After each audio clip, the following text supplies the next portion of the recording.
a chamada riqueza e a pobreza no mundo. Por que alguns países são mais ricos, por que outros países são tão pobres? Por exemplo, eu vou dizer uma coisa para vocês.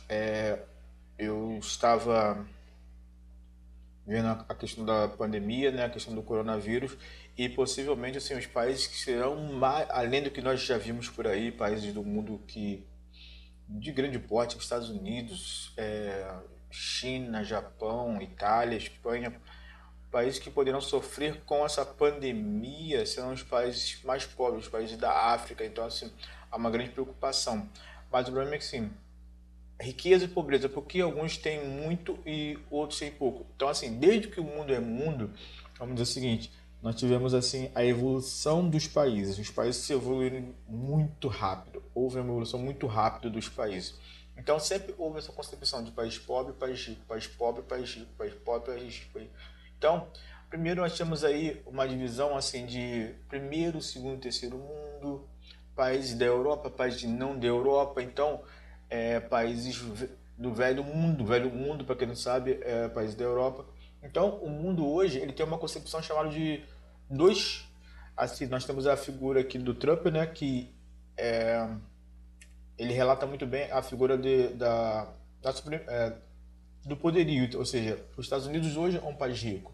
A gente temos lá o Vladimir Putin do outro lado, que é um país considerado rico.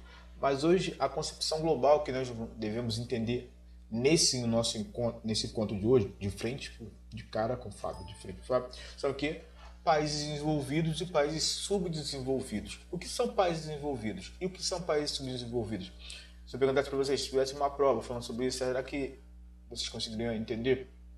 Bem, países desenvolvidos, se a gente olhar bem, são aqueles países que têm o quê? A tecnologia de ponta nas mãos.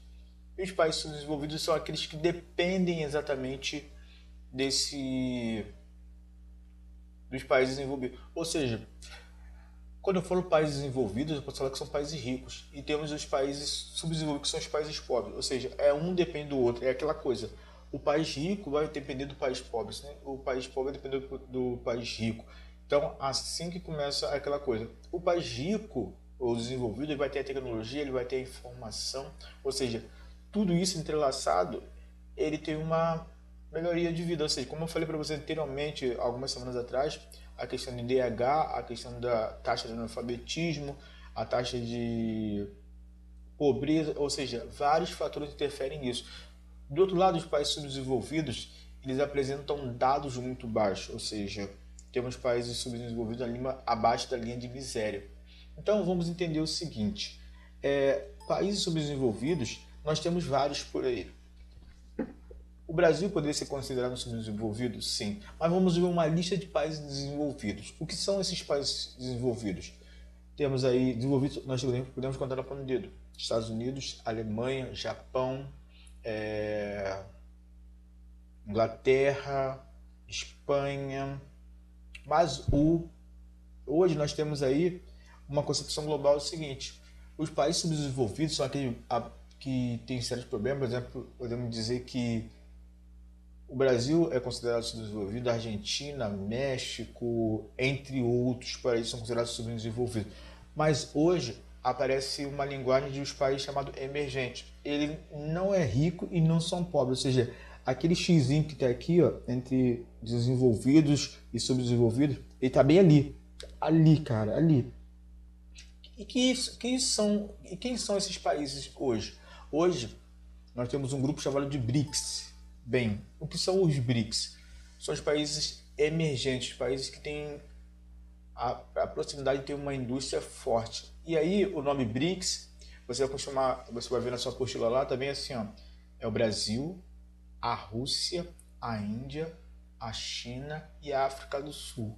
Bem, o que esses países têm para apresentar como nível de desenvolvimento? Ou seja, a esperança que esses países aí tenha um crescimento rápido na economia. Ou seja, o Brasil hoje, apesar dos seus problemas, tem uma indústria forte.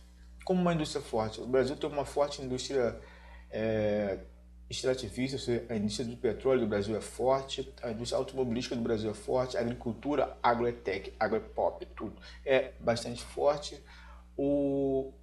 O Brasil também tem fatores energéticos, ou seja, então assim, a pecuária do Brasil, a agropecuária do Brasil bastante é forte, a questão da mineração no Brasil também é forte, mas o grande fato é que o BRICS hoje ele já se torna uma ameaça para os países ricos. Por quê?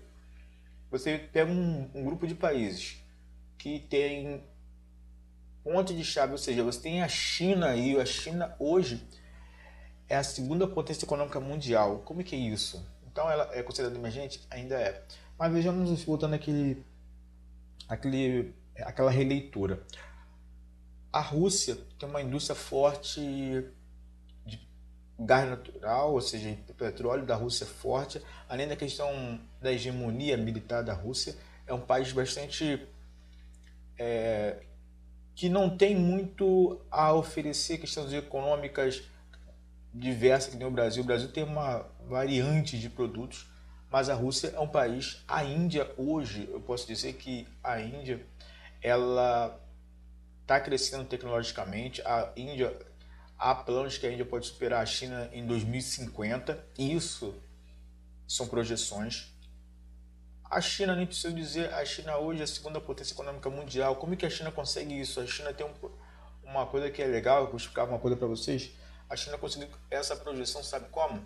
Vendendo pequenos produtos, ou seja, tudo que você precisa, a China tem. Por exemplo, se precisa de uma caneta, você vai na loja da China que ele tem. Então, assim, na questão da pandemia, grande parte dos respiradores foi comprado na China, grande parte do equipamento nosso vem da China. Então, a China se destaca nessa produção. Então, isso faz da China um grande produtor mundial, ou seja, é a China. Um outro país que se destaca muito hoje é a África do Sul. Bem, a África do Sul ela é exatamente uma das grandes produtoras de diamante do mundo. Então, é o país mais rico da África, do continente africano, sem dúvida nenhuma. Então, quando a gente começa a estudar a questão da geopolítica no mundo, a gente vai notar o seguinte, que nós temos um relato chamado de blocos econômicos. Qual a diferença dos BRICS e dos blocos econômicos? Os blocos econômicos, você vai olhar que eles são formados por países do mesmo bloco. Por exemplo, Mercosul são formados por países do Mercosul, países da América do Sul. A União Europeia são formados por países da União Europeia. Os tigres asiáticos são formados por países da Ásia. Mas o BRICS, se você olhar bem, o BRICS ele pega países de continentes diferentes. Hoje o BRICS tem uma configuração muito legal que ele já tem o quê? O seu próprio banco. Olha que legal, o BRICS já tem o seu próprio banco. Então, essa é a concepção de países, eu falei para vocês, países desenvolvidos e subdesenvolvidos e países que são considerados emergentes, especialmente o BRICS, ok? Então, galera, fica para casa aí o exercício para vocês da página 386, 387, 394, 395, ok? Um forte abraço do professor Fábio e até nosso próximo encontro, falou?